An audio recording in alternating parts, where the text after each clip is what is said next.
All right, good morning, everybody. Thanks for tuning in. We are here aboard the Envirolab this morning, and we have a treat for you because right now we have our Otter Trawl Net in the water, and we're going to pull it up with you on board today to see what kind of animals are hanging out here. So we want to say hi and welcome.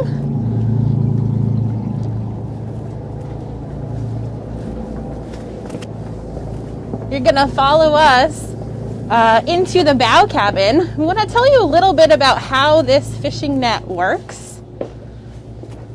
Before we do that, we want to give a shout out to everyone at home that's watching.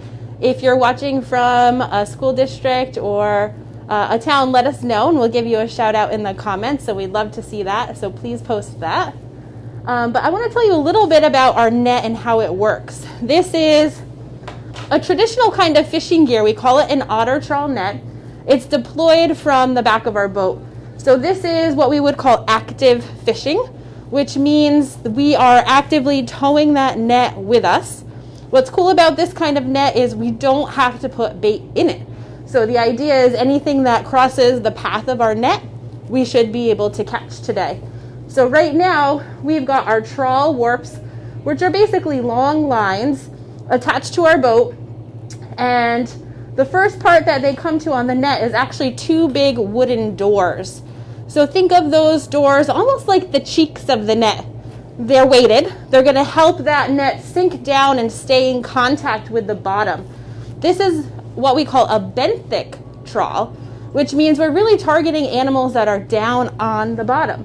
So after we get past those doors, we see the opening of our net, which is called the mouth, and the top part or the upper lip of our mouth, it actually has floats on it. We want that top part of the net to be lifted up about 2 meters, so around 6 feet, so that's how far it is off the bottom. And then our bottom lip of the net, we call it the Tickle Chain. So that chain is weighted. It's designed to kind of bounce along the bottom and scare up any animals that might come in contact with it. So animals will come right in here through the mouth of the net first, pass through the middle part of the net, which we call the belly, and then finally end up in the cod end. And so the cod end is tied off. We have a long line attached to that cod end with a buoy on top. So that helps us know where our fishing gear is. And when our boat slows down and we start to haul it back on board, we should see that buoy floating at the surface. It lets us keep track of where our net is. This cod end kind of sounds familiar, right? Cod. This type of gear was traditionally used to catch bottom fish like cod. We probably won't catch any cod in our net today, but based on this drawing and what you know now about the otter trawl, what kinds of things would you expect us to catch today in our net? Post those in the comments. We'd love to see what you think we might be finding here. So Callie, I want to say hi to Miss Taylor from Two Rivers. Oh, hi. Let's see. Greta also has some predictions. She thinks that we might catch a horseshoe crab, snails, maybe a lobster, maybe some minnows. Nice. So let me tell you a little bit more. This net, where we need to tow it, has to be kind of a specific area, right? If we towed this net over a really rocky bottom, can you imagine what could happen to our net? Could get tangled up, could get stuck on those rocks. So when we're using this kind of fishing gear, we're trying to tow it over kind of a sandy bottom or a muddy bottom. And that's where this net really works best. Okay. The organisms, even though you're making some predictions about them, I can tell you that they're called epifauna. So things that live on the bottom or pretty close to it. Do we have any guesses of other things we might be finding? Let's see. Stacy thinks crabs might end up. Oh, in yeah. Great idea. We haven't seen any other predictions. Keep them coming, people. Okay. So this net, in order to keep it on the bottom, we have to move our boat through the water, but we don't move it very quickly. If we were going too fast with our boat, the net would actually lift off the bottom. So the captain right now is driving fairly slow, so our net stays kind of sunk down on the bottom and is in contact with it. This is a really good net for us to use for education because this net isn't very picky. Anything that we pass by or passes through the mouth of our net will end up catching. So it doesn't really have one target species. This is a really good thing to help us kind of explore the diversity of what kinds of things are out here. So this is one of our favorite sampling methods, and we're happy to have you all joining us today to see what is actually out here. So Stacy and Heidi both think lobsters. I hope you guys are right. I'd love to catch a lobster in the trawl today. Absolutely. So Callie, you were saying we're towing really slowly today. That's right. So we're not going to be able to catch any fast animals, right? That's right. So even if you're thinking about some of the fish that may hang out in the bottom here, for example, maybe a bluefish or striped bass you might find down towards the bottom, those fish are typically faster than our net is moving. So if they hear that net kind of clunking along on the bottom, remember that tickle chain and those doors are in contact with the bottom, they could just swim away, and typically we don't catch those kinds of things in our net. There are some fish that we do catch here that hang out on the bottom, and they have a different strategy. When they hear a predator coming, they will stay still, camouflage, try to blend into the bottom. Any idea what those could be? Go ahead and post those in the comments if you have an idea. Xavier guessed that we might find seahorses. Oh, that would be so cool. Once in a while we do end up with a seahorse out here. They really like the eelgrass beds. They can use their tails to sort of hold on to those blades of grass. So in addition to animals, that's probably a good thought. We do sometimes catch seaweed that's out here as well, because a lot of times that's hanging out on the bottom also. Now the area that we're fishing from today is right at the mouth of the Thames River. So we're out here in Long Island Sound, but we're not very far from shore. So the water that we're towing in is actually pretty shallow. So that's one of the... So we probably won't find any big predators. No great white sharks today, right? No, not likely. And especially not in our net, right?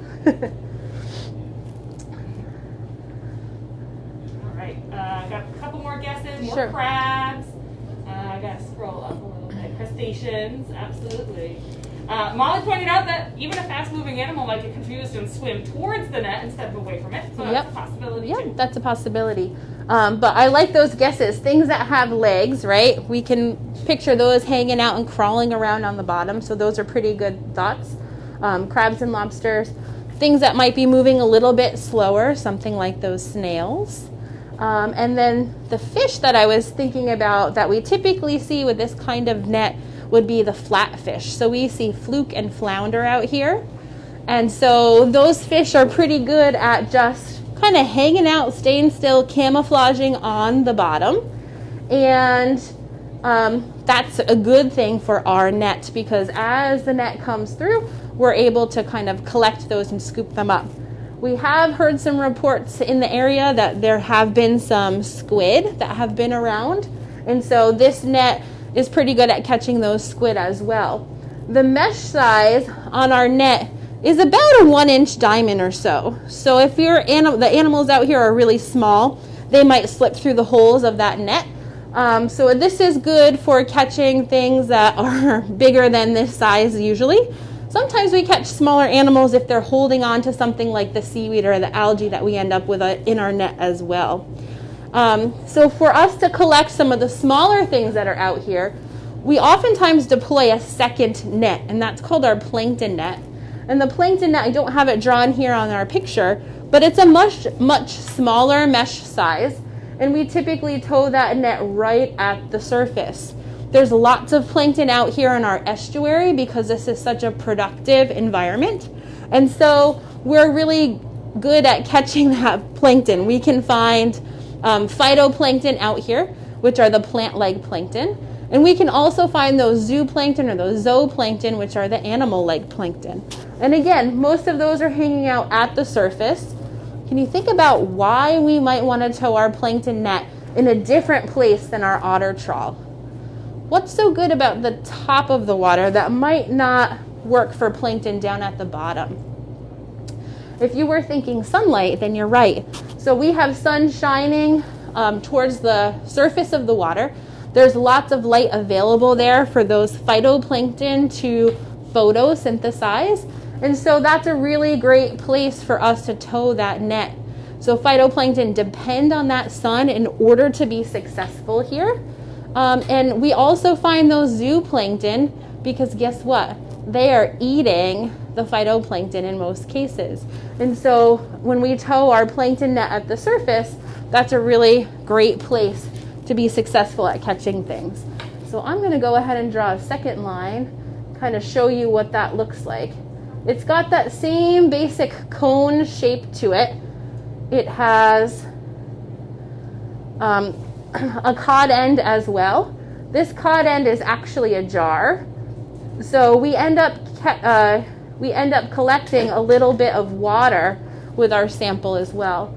So besides it being a little bit smaller of a net, the other main difference is that the mesh size is much, much, much, much smaller. So plankton typically are really tiny.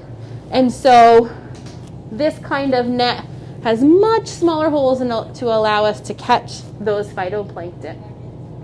Okay, so I'm excited to see what kinds of things we have today in our otter trawl. Again, towing at the bottom, that's our benthic zone or our bottom zone. We typically see demersal animals, things that live close to the bottom as well. Whew, I'm hearing something. Hopefully you can pick that up too. I hear a sea shanty. It sounds like they're doing some work here on our net. So come with me. Let's see what's happening in the stern.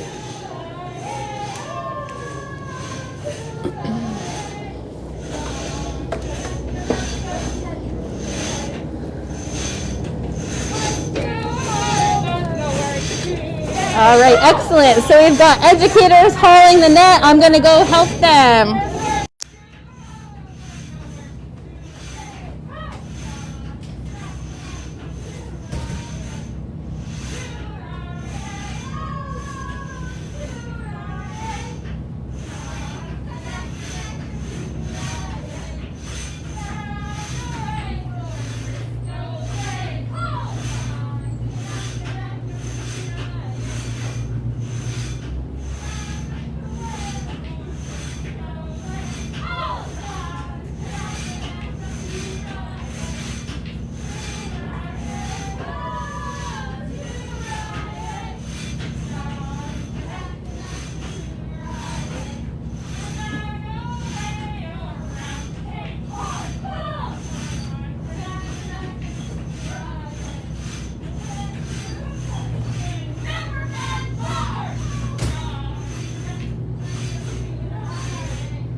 All right, so Kyle was saying that the captain was just moving the boat backwards, and that's going to help the educators pull the net on board.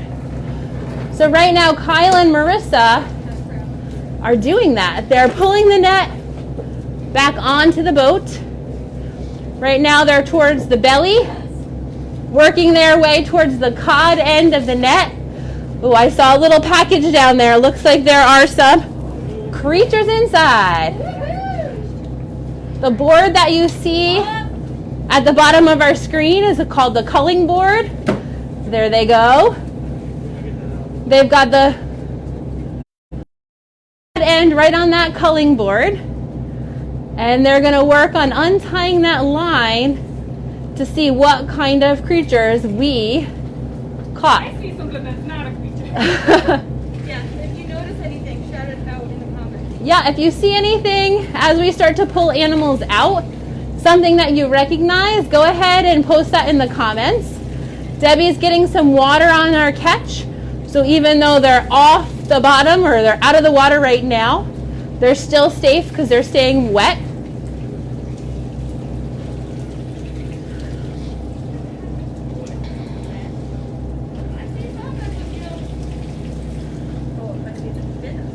So exciting, so exciting. Here we go. Oh, look at him. Ooh, I'm coming closer. Let's see. Oh, look at the size of that one. Woo-wee! Oh, yes! There's someone else very pretty right here. Pretty pretty. Nice. Nobody predicted that one. So if you know what's in there, go ahead and post it in the comments. Can you see? Wow! Oh, she is. Yeah. Yeah, do you want to... Yeah. All right. Uh-oh. Uh-oh. What is that? Hey! What is that? It looks like a radio that you would hook onto maybe like the part of a boat. It's like Okay. an FM radio. Marine debris. That was a piece of trash we pulled up, a radio. People are guessing maybe a flounder or some kind of fish. A crab. Nice. Yeah, lots of people were guessing crab today. Yep. And we'll tell you what these animals are once we get them sorted. We'll tell you a little more about what we're seeing here. We'll show you how we collect data or how we measure these creatures as well. Ah, Nice. Is that a snail or is it an empty shell? Woo! Who's in there? Somebody's home. Yep, hermit crab. Oh, look at all that algae we found too.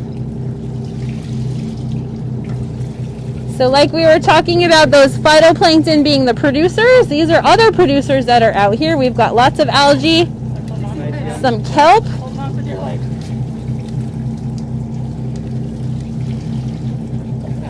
Nice.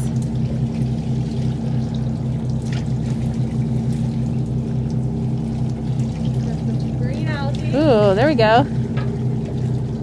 Keep that. Whoop. Let me get a closer shot of those, Kyle. Alright, you want to take that off for a minute? Yeah. There we go in the sunshine. Thanks. Got most of the animals. Yeah. Alright. Just gonna sort through here, make sure we don't have any stragglers left hiding in this algae. Pretty good. We got a A rock! I've never seen one of those before. Okay, so they said it's kind of hard to see when you guys were just holding things up. So everybody wants to know exactly what we caught. Yeah, so we got a lot of biodiversity here. So a lot of different kinds of animals, and also a large number of a few specific species that we'll talk about too. But we were sort of sorting these out based on whether or not these animals were vertebrates or invertebrates. So if they had a backbone or not. But it looks like a few of them got mixed together. They can slide underneath these doors kind of easily. But we'll Okay. talk about a little bit of the natural history of each of the species that we got, and also show you how we collect data on them. All right, so Kyle, because you guys don't have a mic on right now, I'm just going to repeat a little bit of what he just said. He said that we got a lot of biodiversity today. So meaning we have a lot of different species in our catch, which is a really great thing. And what we're trying to do is to split up the animals in our tanks by invertebrates. So animals that have no backbone, that's over here on this side, compared to animals that do have backbones, which we would call vertebrates, which were over here on this side. So again, don't worry if you couldn't see as they were sorting things. Really our goal is to just get animals in the water as quick as we could so they stay happy and healthy in here. And then what we're going to do is hold things up one at a time so everybody can take a closer look. Yeah. So, let's see.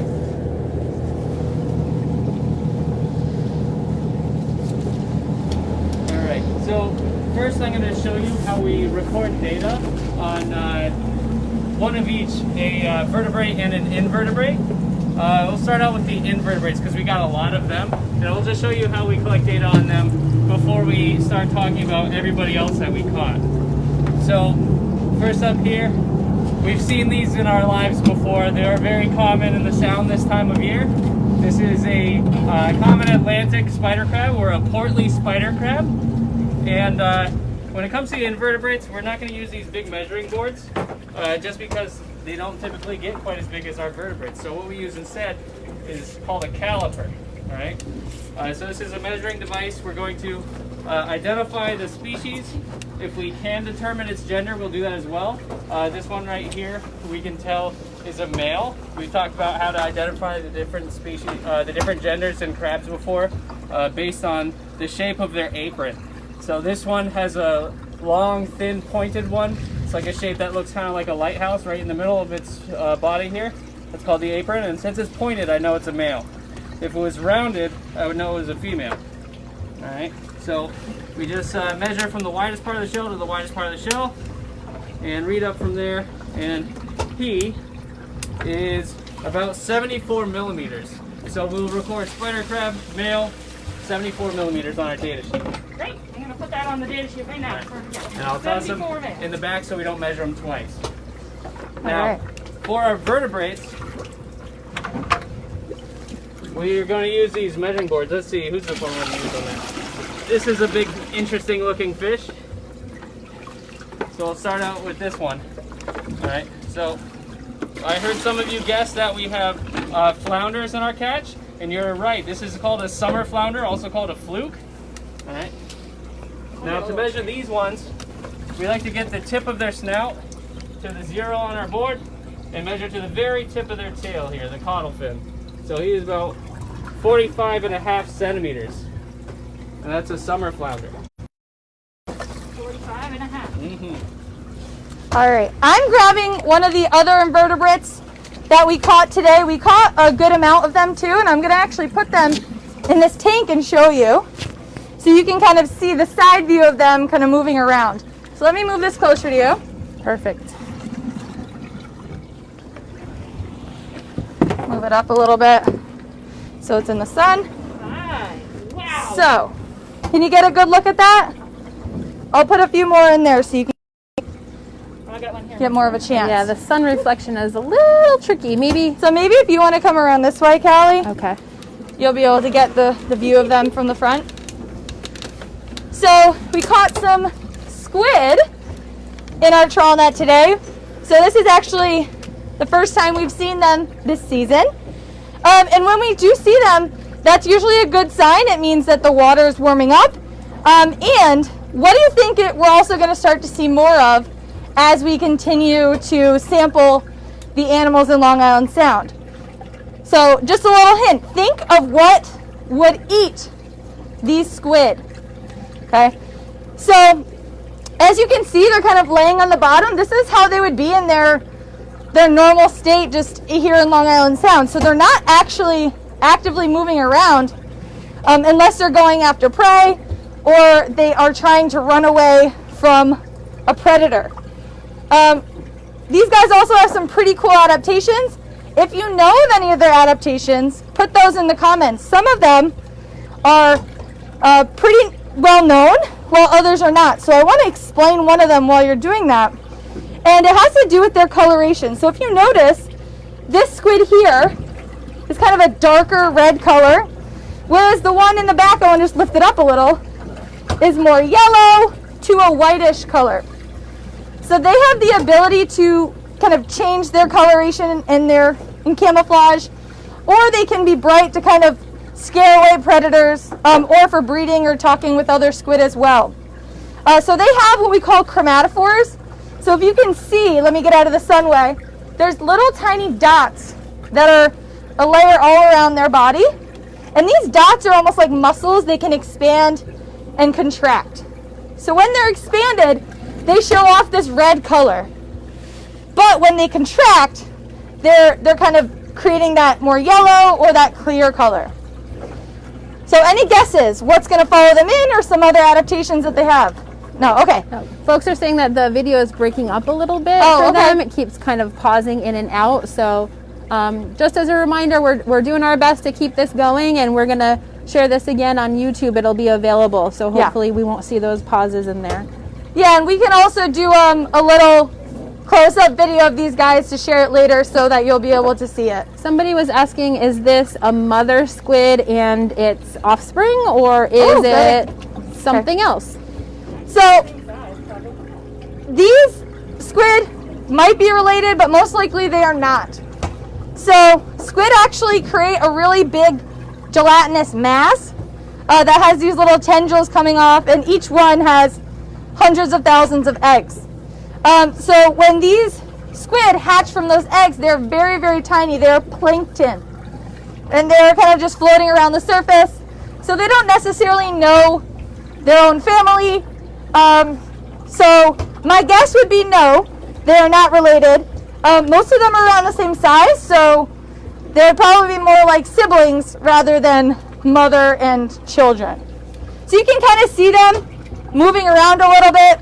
So they're using their fins on the side to kind of move their direction, and they have a siphon in there that sucks in water and pushes it out quickly, which actually helps them move forward in the water. So you can kind of get a really nice view of them moving around right now. Yep.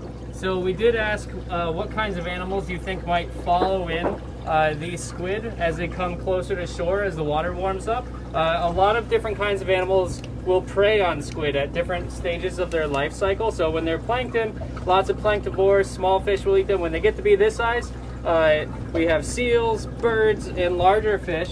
In fact, one of the fish that I already showed you, the summer flounder, has these really big teeth that are nice and sharp and good for biting and holding on to squishy things like a squid. So squid are actually one of their favorite meals.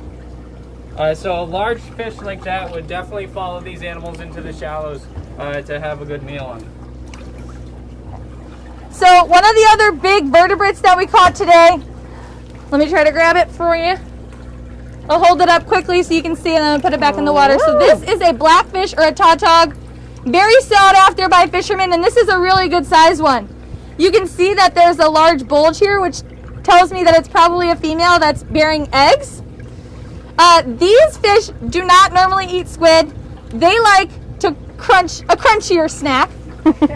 So they specifically like crabs, like maybe some spider crabs, green crabs, or rock crabs. And what they do is they actually have these big teeth. Can you hold the backside real quick so I can show the teeth? Oh yeah, we can see them. Okay, let me pull their... Whoa! Look at those teeth, you guys. That is so cool. It's kind of like a horror movie. So that is another vertebrate. It has a backbone. Measure her real quickly. Okay, let's measure her. All right.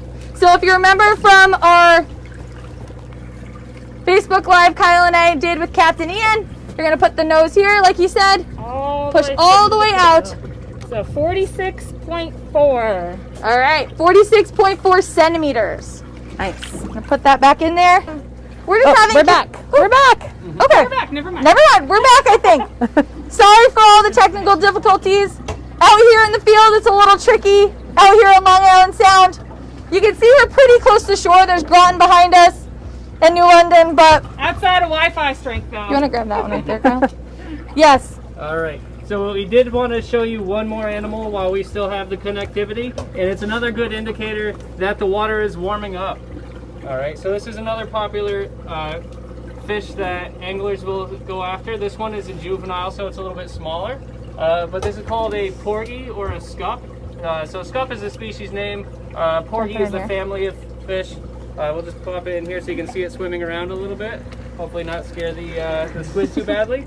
But these are a common schooling fish. Normally they're hanging out in deeper waters where it's warmer, or even they will migrate into from warmer waters down south like the Carolinas and Florida. And then this time of year the water is finally starting to get warm enough for them to be happy here. So they're moving in close to shore to take advantage of this spring bloom, this big bloom of primary productivity in Long Island Sound, where we have a lot of algae, plankton, and lots of small food for these animals.